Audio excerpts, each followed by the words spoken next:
بسم الله الرحمن الرحيم. الحمد لله رب العالمين، والصلاة والسلام على أشرف الأنبياء والسيد المرسلين نبينا محمد وعلى آله وصحبه أجمعين. أما بعد، فقد قال الله سبحانه وتعالى في كلامه المجيد: الله الذي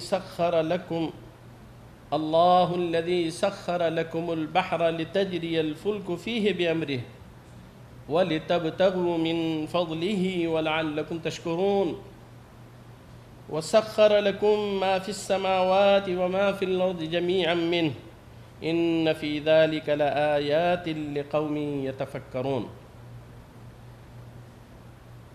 محترم سامعین اور مشاہدین کرام، اللہ تعالیٰ کی حمد ثنا، اس کی تعریف و توصیف، اور اپنے پیارے نبی احمد مصطفیٰ محمد مصطفیٰ جناب محمد الرسول اللہ صلی اللہ علیہ وسلم پر درود و سلام کے بعد قرآن پاک کی دو آیات میں نے تلاوت کی ہیں. ان آیات کا ترجمہ اور اس کی تشریح آپ کے سامنے پیش کرنے کی کوشش کروں گا. اللہ تعالیٰ سے یہ دعا ہے کہ ہم کو سمجھنے کی، سمجھانے کی اور اس پر غور اور فکر اور تدبر سے کام لینے کی اللہ تعالیٰ توفیق عنایت فرمائے. رب اشرح لی صدری ویسر لی امری واحلل عقدۃ من لسانی یفقہوا قولی. اللہم انفعنا بما علمتنا وعلمنا بما ينفعنا وزدنا علما یا رب العالمین. محترم بھائیوں اور بہنوں، کل ہمارے ہر دل عزیز بھائی سلیم صاحب نے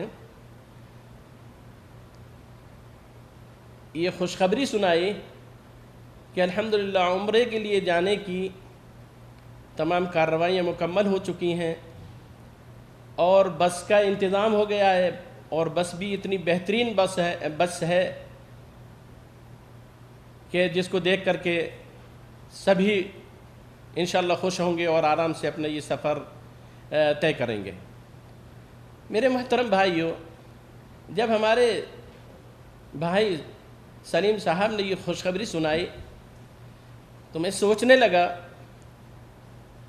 کہ یقیناً اللہ تعالیٰ کا کتنا بڑا احسان ہے. ایک زمانہ ہوتا تھا لوگ عمرے کے لیے، حج کے لیے آنے کے لیے یا تو پیدل سفر طے کرتے تھے یا پھر گھوڑے گدھے اور کھچروں پر اپنا سفر کرتے تھے یا پھر کشتیوں میں اور پانی کے جہازوں میں لوگ حج کے لیے آتے تھے. آج اللہ تعالیٰ نے ہمارے لیے کتنی آسانیاں فراہم کر دی ہیں. یہ آیات شریفہ جو ابھی آپ کے سامنے پڑھی گئیں، ان میں اللہ تعالیٰ نے اسی طرف ہماری توجہ مبذول کرائی ہے، اسی طرف توجہ دلائی ہے اللہ تعالیٰ نے کہ مواصلات کے لیے بحر و بر میں، خشکی اور تری میں، سمندر اور زمین پر اللہ تعالیٰ نے سفر کرنے کے لیے دو ہی راستے متعین فرمائے، اور ان دونوں راستوں پر سواری کا انتظام کر کے اللہ تعالیٰ نے آسانیاں مہیا فرمائیں.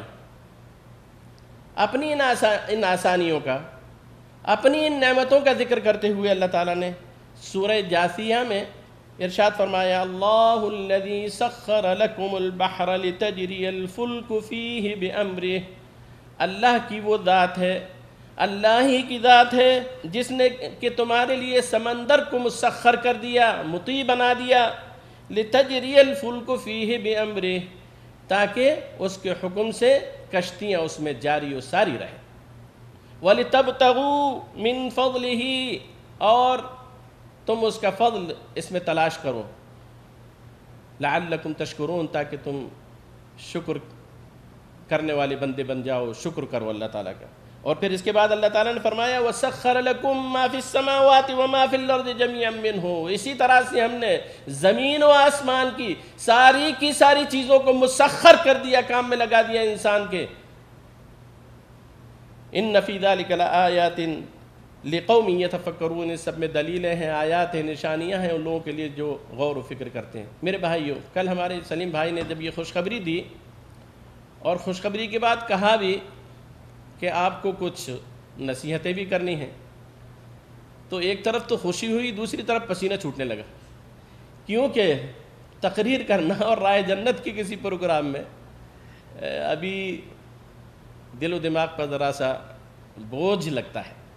اللہ تعالیٰ سے دعا کریں، ہم بھی دعا کرتے ہیں، آپ بھی دعا کریں کہ اللہ تعالیٰ ہماری زبان میں سلاست و روانگی پیدا کرے، اور اس زبان سے اللہ تعالیٰ ہم کو ایسے کام کرنے کی اور ایسے کلمات ادا کرنے کی توفیق دے جو نوع انسانیت کے لیے نفع بخش ہوں، فائدہ مند ہوں اور لوگ اس سے فائدہ حاصل کریں۔ تو میرے بھائیوں، ان آیات شریفہ میں دونوں آیات میں اللہ تعالیٰ نے یہ بتایا ہے کہ سمندر میں سفر کے لیے اللہ تعالیٰ نے اپنی اس نعمت کا ذکر کیا ہے کہ سمندر میں اللہ تعالیٰ نے سفر کرنے کے لیے کشتیاں بنا دی ہیں جو اللہ تعالیٰ کے حکم سے چلتی ہیں۔ اللہ تعالیٰ کے حکم سے چلتی ہیں کیا مطلب؟ یعنی اگر اللہ تعالیٰ کا حکم نہ ہو تو سمندر کی یہ موجیں جو کئی میٹر بلند ہوتی ہیں، ان میں کیا کوئی کشتی چل سکتی ہے؟ اور بھی بہت سی۔ پھر دوسری نعمت کا ذکر کرتے ہوئے اللہ تعالیٰ نے کہا وَلِتَبْتَغُوا مِنْ فَضْلِهِ، اس کا فضل بھی، روزی روٹی کی تلاش کے لیے بھی آدمی سمندروں میں سفر کرتا ہے، اور اسی سے روزی روٹی، مچھلیاں کھانے کے لیے غذا ملتی ہے، اسی سے اچھے پتھر، سونے، ہیرے اور جواہرات اس سے ملتے ہیں، اور بھی بہت سارے اس کے بے شمار فائدے ہیں۔ لیکن مین چیز یہاں پر اس میں اللہ تعالیٰ نے اپنی جو نعمت کا ذکر کیا وہ ہے سمندر میں کشتیوں کے ذریعے سے سفر کرنے۔ خشکی پر انسان کیسے سفر کرتا ہے؟ سورہ نحل میں اللہ تعالیٰ نے فرمایا، جہاں اور بہت ساری متعدد اپنی نعمتوں کا ذکر کیا، اس میں ایک نعمت یہ کہ اللہ تعالیٰ نے چوپایوں کو، جانوروں کو جو پیدا کیا اس کے کیا فوائد ہیں، اور ان فوائد کو ذکر کرتے ہوئے اللہ تعالیٰ نے ارشاد فرمایا، سنیے، وَالْخَيْلَ وَالْبِغَالَ وَالْحَمِيرَ لِتَرْكَبُوهَا وَزِينَةً وَيَخْلُقُ مَا لَا تَعْلَمُونَ، اور اللہ تعالیٰ نے گھوڑے، خچر، گدھے ان کو پیدا کیا لِتَرْكَبُوهَا، تاکہ تم اس پر سوار ہو کر کے سفر کرو، سوار ہو، وَزِينَةً، اور زینت بھی اس سے حاصل کرو۔